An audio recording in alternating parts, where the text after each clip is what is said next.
I want to read you an article real quick. This is just the headline from NBC News. This is from January 23rd, 2020. 2 of the 4 warrants letting the FBI spy on ex-Trump aide Carter Page were not valid, says the Department of Justice. The DOJ now believes it didn't have probable cause to think Carter Page might be acting as an agent of a foreign power, which was required to surveil him.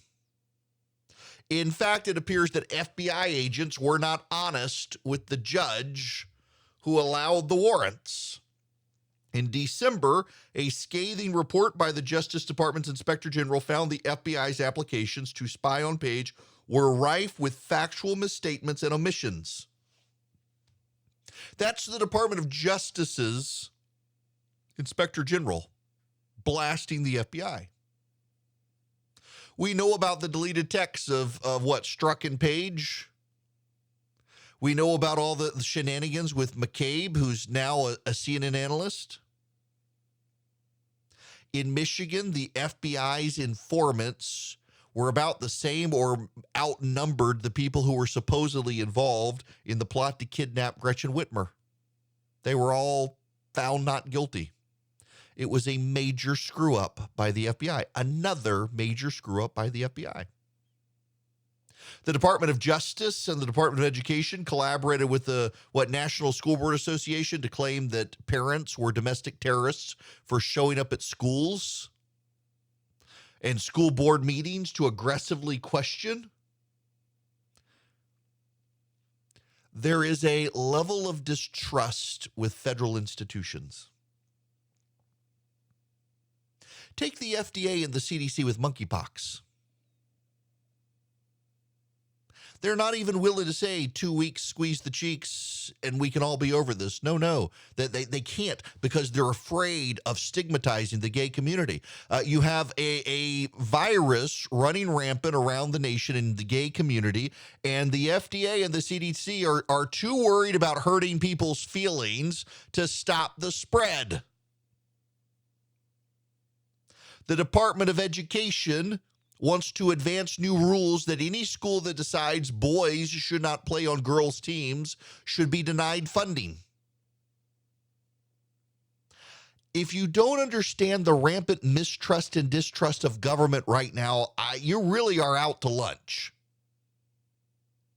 The FBI has repeatedly made major screw-ups in the past several years, including during the Trump administration.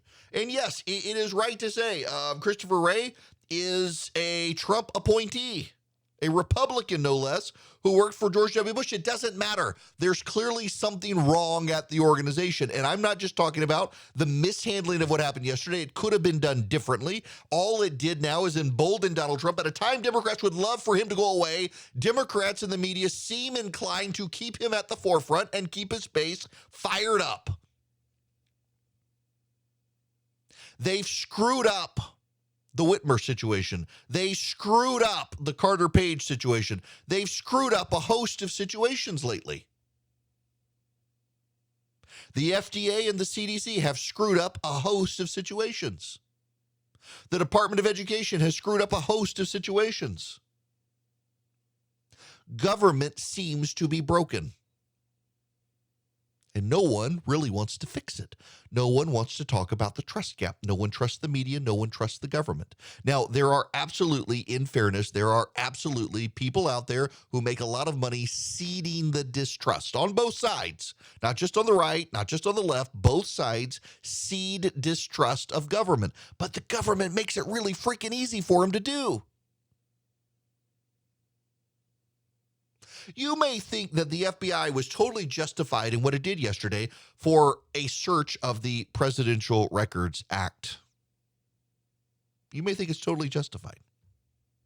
But you should at least understand why conservatives are viscerally reacting. It doesn't really have so much to do with it's Donald Trump as it does to do with the behavior of the FBI over the last number of years. Now, I know that's hard for you to believe because everything is processed in this day and age about Donald Trump. Everything is viewed through the lens of Donald Trump. Does it help Trump? Does it hurt Trump? Where is Trump? What does Trump say? The media itself is way more obsessed with Donald Trump right now than the Republican base, who have been looking at Ron DeSantis and are now suddenly like, no, we got to stand with Trump. It was a politically boneheaded thing for them to do. All it does is embolden Trump and rally the Republican Party around him at a time the Republicans are looking elsewhere. The Democrats seem to have this symbiotic relationship with Donald Trump where they need him. They need him. It's not a coincidence. The Democrats have been trying to make Trump the center of this election, and along comes the FBI willing to help. Of course, it seems political. The context and the text of everything is about the Presidential Records Act. But I think Andy McCarthy at National Review is right. They have a raid on John Clark, pulled him out of his home in his underwear in the morning to search his house, purportedly an inspector general raid from the Department of Justice. Then they go after John Eastman and they take his phone and the like. And now suddenly they've showed up at Donald Trump's place. That's not a coincidence. They're fishing for a smoking gun. Merrick Garland knows he can't prosecute Donald Trump on just anything. He's looking for the smoking gun. I doubt he found it. In the meantime, in his fishing expedition, he's using the FBI at a time that there's a growing distrust in government. At the same time, the federal government wants to expand 87,000 IRS agents, and you've got members of the media and Democrats say, well, if you're innocent, you have nothing to worry about. Really, ask Breonna Taylor. Ask George Floyd. Innocent people have nothing to worry about searches. Innocent people have nothing to worry about the government. If the FBI can set the precedent of going into the former president's home with a search warrant, good luck to you when the IRS 87,000 agents come calling.